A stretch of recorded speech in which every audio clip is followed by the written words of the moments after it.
Hey Crown Content Publications followers, viewers, and supporters. Thank you for clicking on my video again, tuning in to see what it is I have to say. If you're new to my channel, go ahead and hit that subscribe button, because just like the title of this video said, preparing you to write a manuscript and what that'll look like. We give tips and facts and talk authorship a lot on this segment. Now, we do our inspirational segments, we do our reality check segments and things like that, but mainly, our mission is to grow the opportunities for authors, poets, film writers, and things like that, right?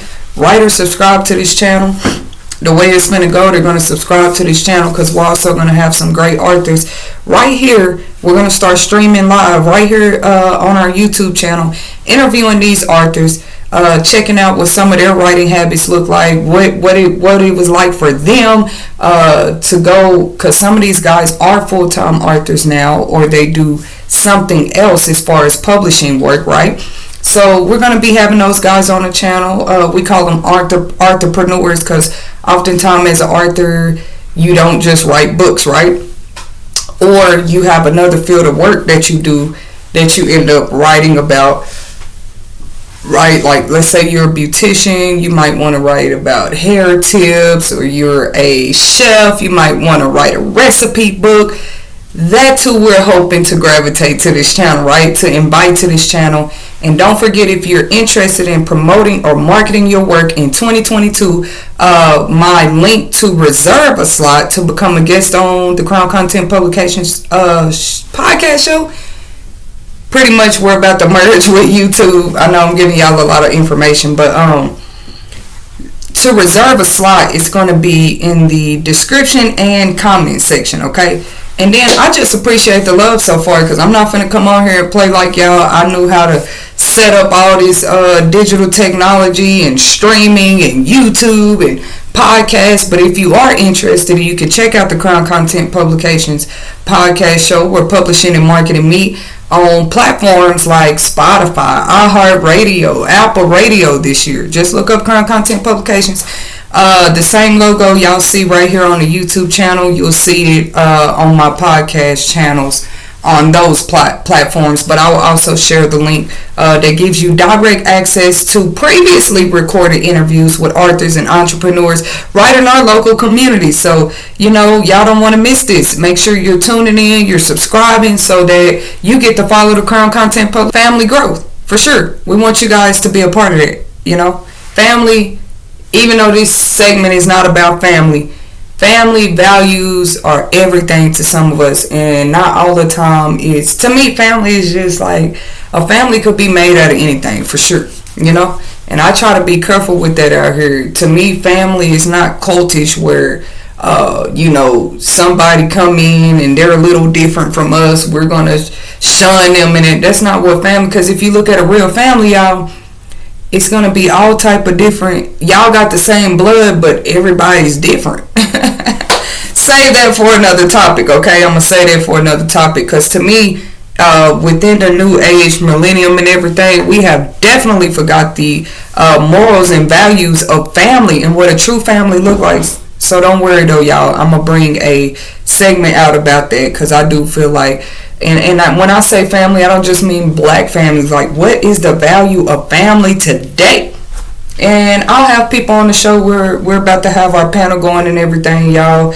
Not just to talk about their family values, but how their families are still standing strong today. And I feel like a lot of us do still need to hear positivity like that today, because what happens is you have so much chaos going on in society, all these different influences. Therefore, you begin to look at your own inner circle of personal, people that you always ran with. You begin to look at them different, and it shouldn't be like that, right?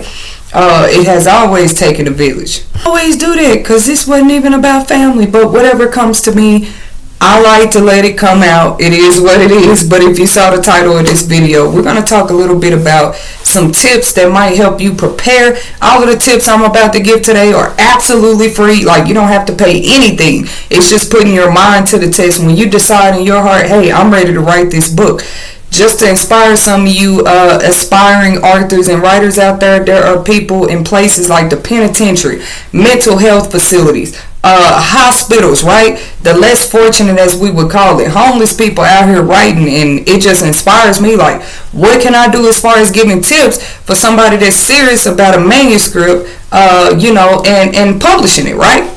So it's like I said, the tips I'm about to give, they're absolutely free. Long as you put your mind and your will and your capabilities to the test, any one of us can do it. You might have a story you've been sleeping on, or a real story pertaining to your life, or somebody you know that you want to bring to life one day, and these tips will help you do exactly that. Because when you just go into a manuscript unprepared, I'm trying to save y'all from making mistakes that I did, which I don't choose to go unpublish my early works, because I'm going to want people to see my growth as a writer. Boom. We talked about this on a few other segments, but there are ways that you can prepare that very manuscript. What did we used to call it? Story outline and brainstorming, right? Pie graphs and charts and it was one more word, but it's all these different ways that you can actually prepare yourself for the outline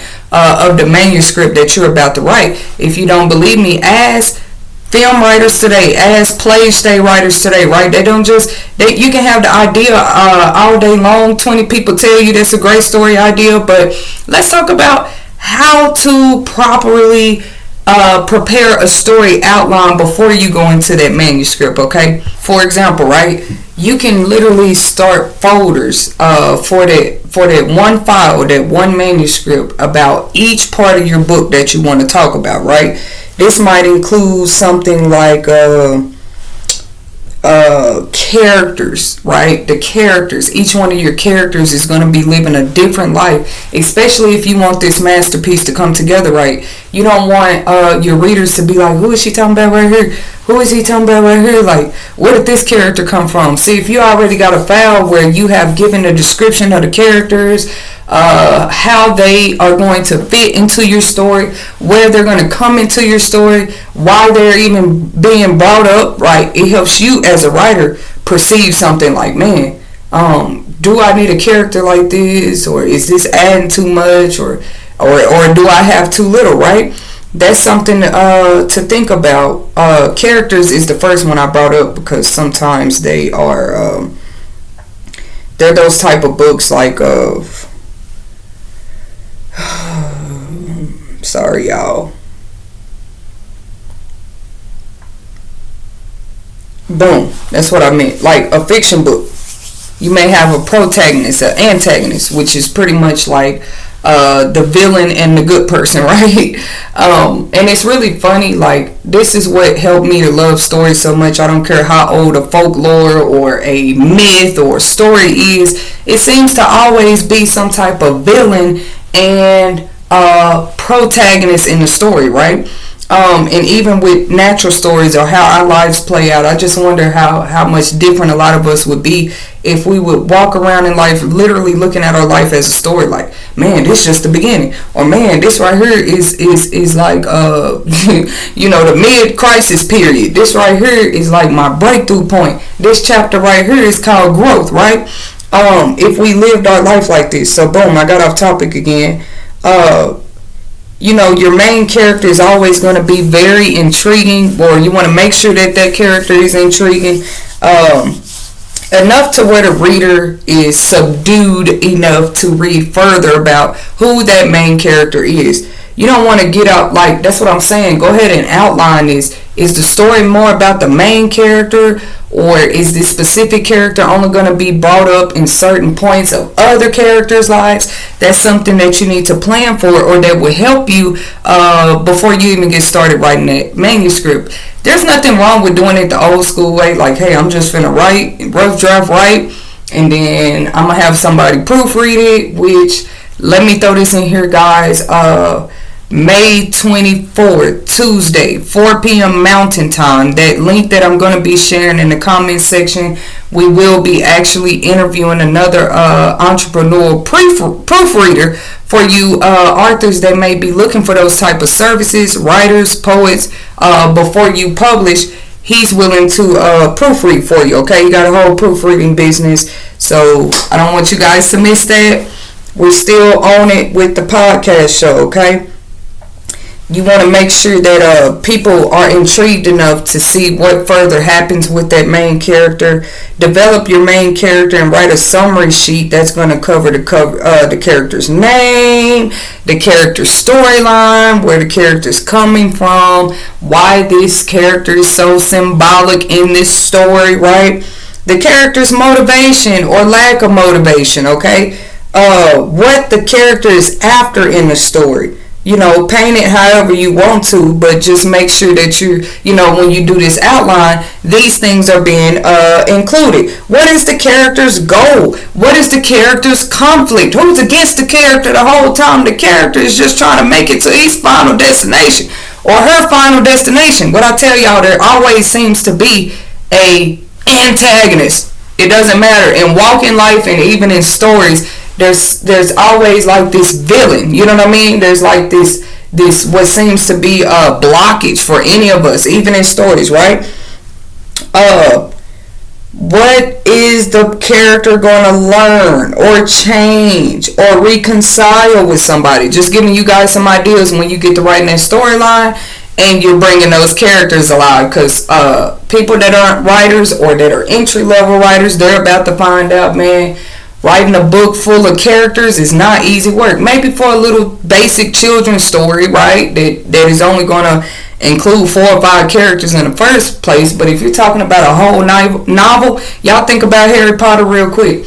And then it has series to it. So we're talking about an author who had the type of capability to very vividly bring alive made up characters. Even if this storyline was inspired from somewhere, they were still able, what was the author of Harry Potter, J.K. Rowling, bring each and every one of those characters alive as if you know, it even got turned into a movie. Like, that's how vivid you know, these characters and their personalities were written, okay? So boom. Maybe, I don't know, maybe I said too much, but in a nutshell, what I'm trying to say, maybe this will help you. 1 paragraph summary per character for your outline will help you better as a writer put who all your characters are going to be, what their perspectives are going to be, how they play a role in other characters' lives. It helps you put that in perspective before you even begin writing that manuscript, okay? And you just want to make sure that each character's storyline covers some of the points or all of the points that I did mention above in full detail. The more you do it for yourself as a writer in that outline, like your outline should almost look like a book. Seriously. Your outline is not the book, but your outline or just your brainstorming rough draft should almost look like the book. I'm telling you, y'all.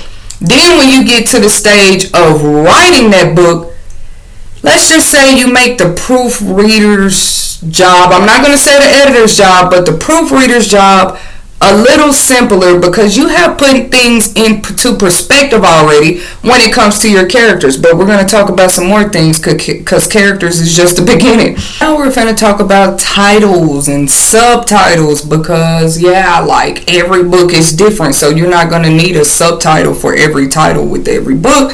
But I want to talk real quick about the different experiences that I have heard from authors along the way. Sometimes rough drafting or brainstorming a title before you write the story could throw you off, but for other authors, having a title to kind of, you know, reference to keeps them on track about what that whole book should be about. You know what I mean? For example, if the story is about your life or somebody else's life, sometimes the titles come to certain authors depending on the type of writer you are, like because you got off into the book and you wrote the manuscript and you wrote the outline first, the title comes to you later.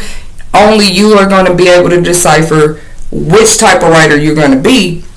But most time with fictions, where the main topic might be about something somebody truly went through or a factual event, it definitely might help you to have specific topics. Go ahead and write those topics first, because to me writing those topics is going to help you weed out and bring together what your table of contents is going to be, right? Yeah, you got topics. You're like, I want to talk about this part. I want to talk about this part. No, I don't want to talk about that part. I want to talk about this part of this factual event. So now, that's a good word for it. Categories and subcategories, right? You want to include this in your story outline when you are brainstorming or rough drafting, which you should be doing before you even get into writing that manuscript, okay? Let's talk about how subtype topics and headings prepare you for that table of contents, which I was just trying to say. Every good book definitely is going to, kind of contain a table of contents. This tells what is a table of contents. It's pretty much that gray area in the book where, let's say, a reader picks it up and they like, oh, okay, boom. You got a Roman numeral of 8. It's saying chapter 8 is going to be the drug addiction period of his life. So I want to skip to chapter 8. They can do that because they know exactly what page chapter 8 begins on. We all know what a table of contents is, but did we know how much truly goes into strategizing your table of contents? My tip of advice: write your topics and subtopics out first. Then it's gonna help you put into better perspective where you want certain topics to come in. Does this need to go in chapter 1? Does this need to go in the beginning of the book, the end of the book, the middle of the book? Boom, just like that. So how is a short summary going to compare to your whole outline before you begin to write that manuscript, right? This is what I mean, because sometimes you'll be able to go back and reference to that summary before you even get started with the manuscript. The reason that you're going to write that summary, not only could it potentially be, like that main introduction of your book when you're presenting it to publishers or when you're presenting it on Amazon, which shouldn't include character names, which shouldn't, it may or may not include a setting because that could grasp the attention of the publisher or of the reader. But I'm saying how this can help the writer too when you are preparing that outline before you put it in the manuscript. That summary just kind of helps you, which in my advice, I would just say it ain't got to be a paragraph long, maybe 2 sentences that you can always go back and reference to that helps you to remember, this is the main summary that this book should be written off of, right? And this has helped writers along the way. So I'm not saying nothing that like advice of tips that I didn't get from other authors personally, right? Which it doesn't matter if y'all say, man, I didn't need her to jump on here and say this. It's just like we can't offer publication services, publishing coaching, and stuff like that and not talk about these type of topics, because every generation you're going to have an entry-level author. So it never hurts to talk about these type of topics. Yes, I'm saying an outline is going to help you before you start that manuscript, but far and in between what you want to include in that outline. We talked about characters, right? We talked about a summary. I don't know if I went over setting and time periods, right? But that's going to be other important things that you need to pay attention to.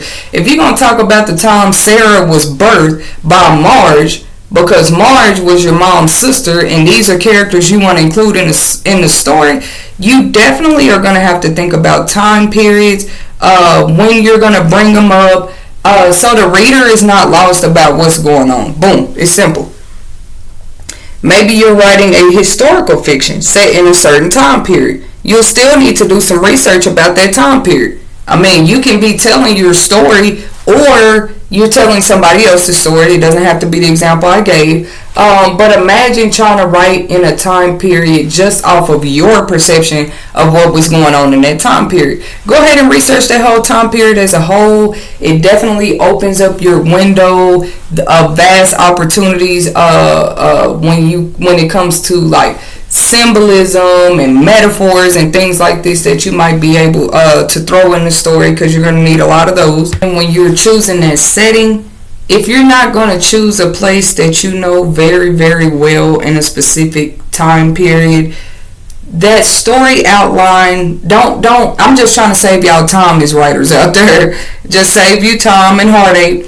Don't wait till you're actually writing that manuscript really, really busy. You've set up a writing schedule. You're pretty much set on finishing this book, but you don't know why you keep having breaks and you keep having setbacks. It's because now you got to go back and research certain things because you didn't start that story outline first. You got to go research certain time periods or certain areas, right? Or maybe, certain settings happen at a high school, right? Because you're talking about Erica's high school years, right?